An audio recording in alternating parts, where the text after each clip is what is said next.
The channel is almost at 50,000 subscribers. Be sure to hit that button if you haven't already. It would certainly mean a lot. When covering the future of an airline, there is always much up in the air, no pun intended. And for each respective company, there are different risks that are associated with looking towards the future. However, in the case of Etihad Airways, their future is one worth watching, based on their history. Outlined in a Journey 2030 plan only last year, the company identified several aspects of the business that it wanted to elevate in the next 7 years and into the 2030s. The goals are, yes, ambitious. However, the airline believes it is at least well positioned to meet the targets it has laid out for itself. When an airline announces its growth plans, it's met with much optimism and also, I think, excitement. Yes, the same could be said for Etihad Airways. However, I'd argue there's equally more cautious optimism based on what took place in the 2010s. And what happened then? Well, Etihad faced financial challenges unlike any other in the mid to late 2010s, primarily due to ambitious expansion efforts outlined at the beginning of that decade. This was highlighted through major aircraft purchases that would come back to bite them. The aircraft purchase was to align the company better with more established rivals like Emirates and Qatar Airways. Etihad embarked on what could only be described as an aggressive expansion strategy, investing in many areas of the business, even as far as airline investments. One of the most significant, I'd argue, missteps was its acquisition of stakes in struggling airlines, to name a couple, Alitalia and Air Berlin, which ultimately proved costly. You probably already know that these airlines no longer exist, and I don't need to say any more than that basically says it all. The decisions made really lacked logic. Additionally, Etihad, like I mentioned, focused on next-generation wide-bodies to be the answer for it, with many aircraft being ordered in deals that were worth tens of billions. Ultimately, this led to what Etihad probably wasn't expecting when they placed the deal, that being overcapacity issues amid what they saw as slowing global demand. The airline's rapid expansion basically also outpaced the revenues that it was seeing. This resulted in financial losses. When you pair with so many other decisions that would come back to bite them, they were in a pretty difficult position. And when I say significant losses, I'm not exaggerating. The airline was publishing multi-billion-dollar losses every single year. This was a loss that would sink most airlines. But for Etihad, they were able to stay afloat through significant government support and obviously a very tough turnaround plan that saw the reduction in routes, fleet, employees, and every element of the business. Now, Etihad Airways is looking to move into a new era of growth and believes it's better poised to achieve its targets than the last time. However, the downfall of Etihad Airways in the 2010s is to me at least a cautious tale on why sometimes aggressive expansion can come back to bite you the wrong way. There are always risks, but critical decisions such as poor investments into airlines and more can create a string of problems that are seemingly impossible to get out of. And it felt like for Etihad Airways at least, with every decision they made, it was the wrong one.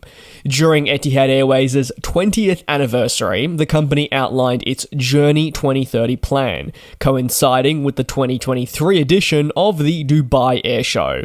Journey 2030 was labelled a significant moment in the airline's history, as it charted a course for improvement but also growth. The airline said that through thorough planning, it would focus on critical areas of the business to elevate, including notable aspects such as your fleet and route network. Etihad Airways hopes by 2030 to double its fleet. This is no small ambition, as they want to have over 160 planes, up from the roughly 80 that they currently have at the time of recording. To increase its fleet, Etihad Airways is also targeting an increase in its route network. The hope would be to successfully increase the destinations served to upwards of 125 by the turn of the following decade, and this would be a growth considerably over the now 77 there or about. However, Etihad Airways says that each month it is already adding and planning for new destinations.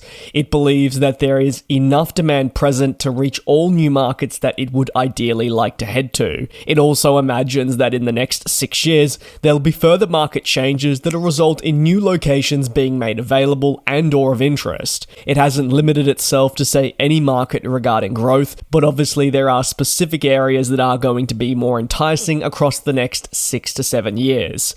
Etihad's potential short-haul locations could see it dip further into India and Asia, but if we're looking more long-haul, well, the options are limitless, but you'd no doubt see a focus on North America and European cities for connectivity across long-haul flights. Focusing on traffic at least, kind of building on the blocks I've been discussing, Etihad wants to see 33 million passengers pass through its aircrafts by 2030.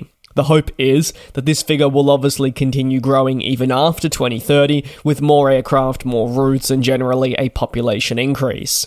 One of Etihad Airways' biggest focuses is on doing this Journey 2030 in a sustainable manner, which probably it didn't do when it was trying to grow in the 2010s. Not growing sustainably was, for Etihad Airways, certainly a nail in the coffin of its business, and it hopes now to make things right and advance further as an airline in the correct manner. While Etihad Airways grows, it also has another focus away from just, say, fleet, employees, traffic, and such.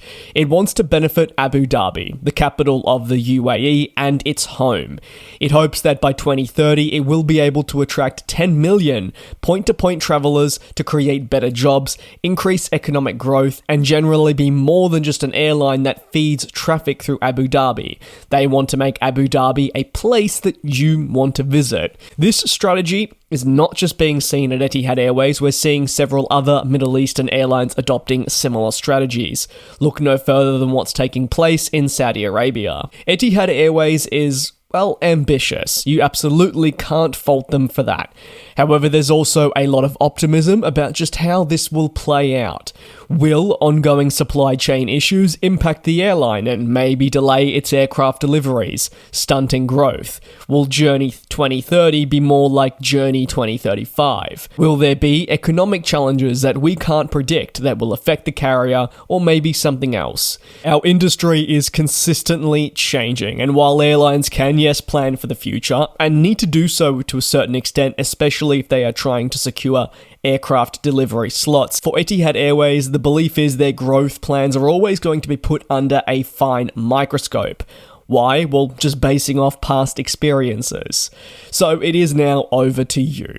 Journey 2030. This really is the future of Etihad Airways in, say, a 6 to 7 year plan, and I want to hear from you. Do you believe it is too ambitious? Or are you in the camp that you feel it is more achievable than the growth outlined in the 2010s that led them to lose billions, and maybe to a certain extent you also feel they are better set up and can learn from their mistakes? You can let me know down below in the comments. Thank you very much for your support here on the channel. Like I said, if you're new or a returning viewer and not subscribed, you hitting that button would certainly mean a lot. Take care, be safe, and I'll see you next time. And we'll